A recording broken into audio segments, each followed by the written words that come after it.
real talk radio. You're listening to the National Intel Report with your host, John Stadtmiller.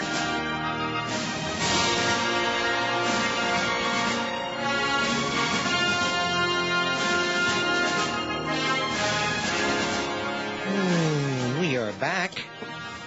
Folks, there is a Chapman special, deal of the day, as I like to say, and this is dealer's choice. Okay, this is going to be Swiss or French francs.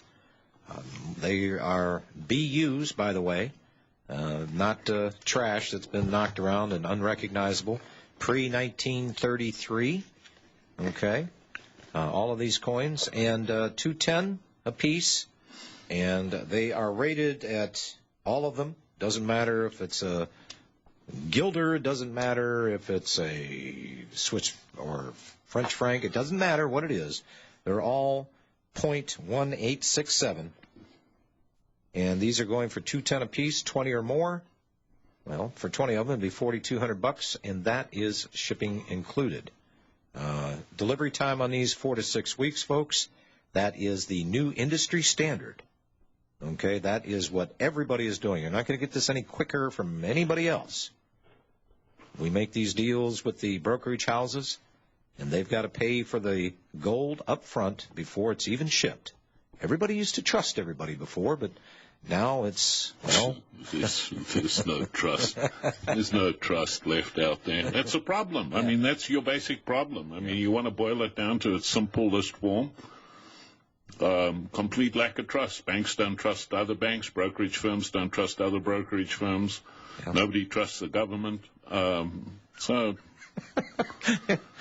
Well, you might say we're all in a trust of yes. Yeah. David, hang on a second. Another phenomenon out there I'm seeing also is that the people who want to transfer their brokerage account from one firm to another are having a hard time doing it. You know, they're supposed to transfer in 5 to 7 days. And they're taking a month and a half, 2 months to transfer. And the main reason, of course, is the company that's supposed to transfer, whether it be Vanguard or Fidelity or Merrill Lynch or whatever. They're dragging their feet. They don't want to let the account go. Yeah. And, Robbie, you were saying before the break that you said there was something that you wanted to add on here. Well, yeah, absolutely, because it's becoming a big debate. Well, obviously, outside of the debate whether or not Fort Knox actually has any gold in it, whether the U.S. Mint is lying about the figures that it produces on its website, that Fort Knox holds 147 million ounces of gold. But a lot of people are now starting to do the math and looking at the growth in ETFs, both gold and silver, especially with silver.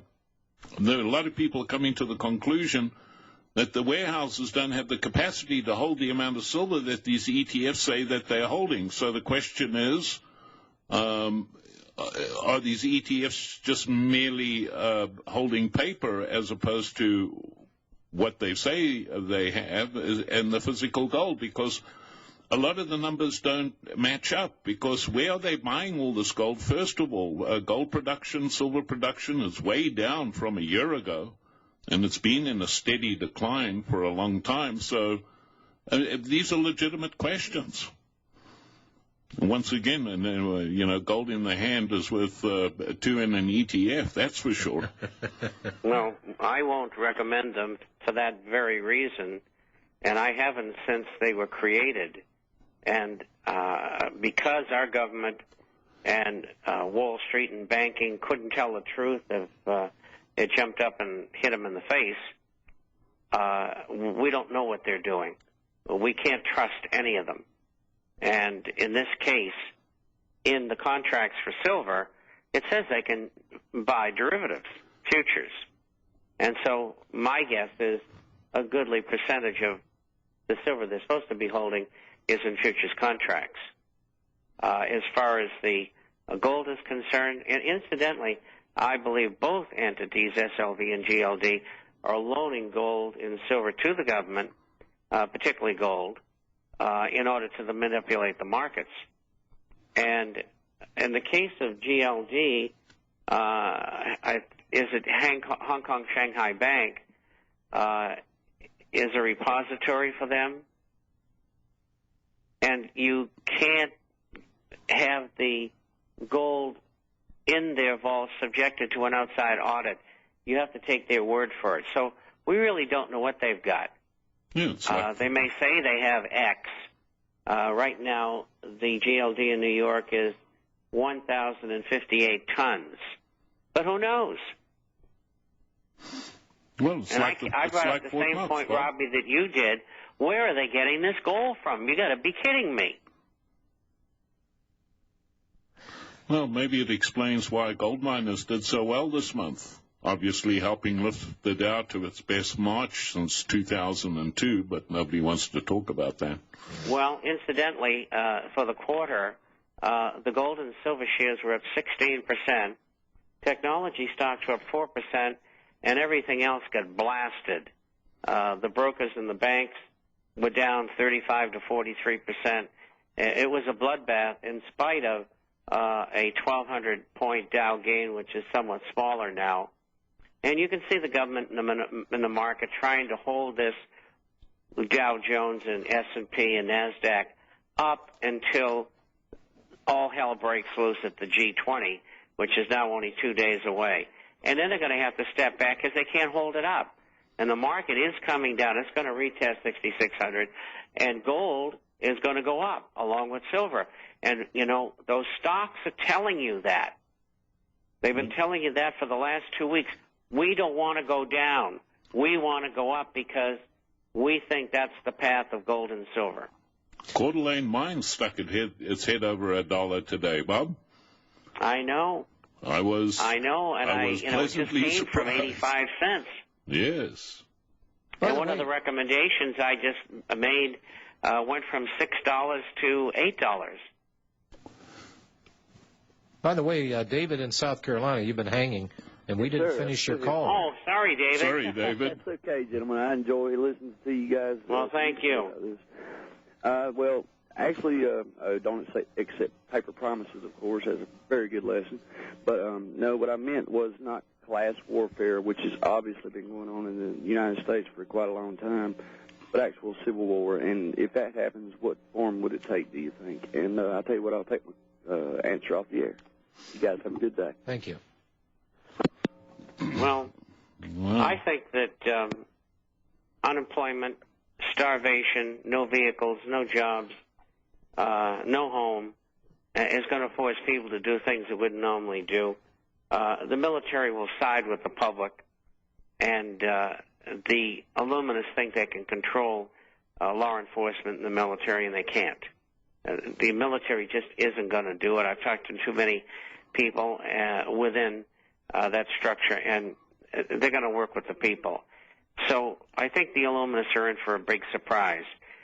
When they try to tear this thing down, they're going to be the first ones to join Mr. Madoff to wherever he's going.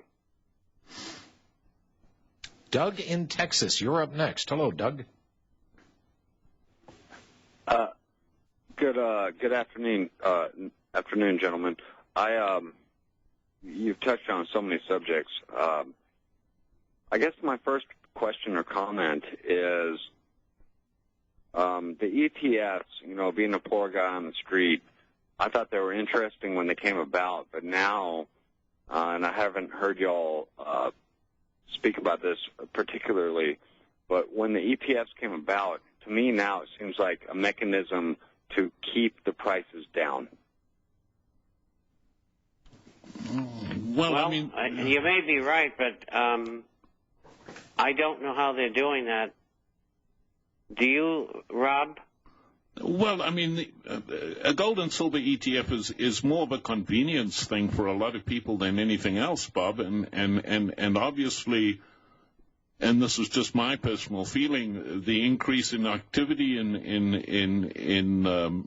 the ETFs, especially with gold, and well, the silver as well, is people get sticker shock when they see the premium that they have to pay for a 1 ounce gold coin.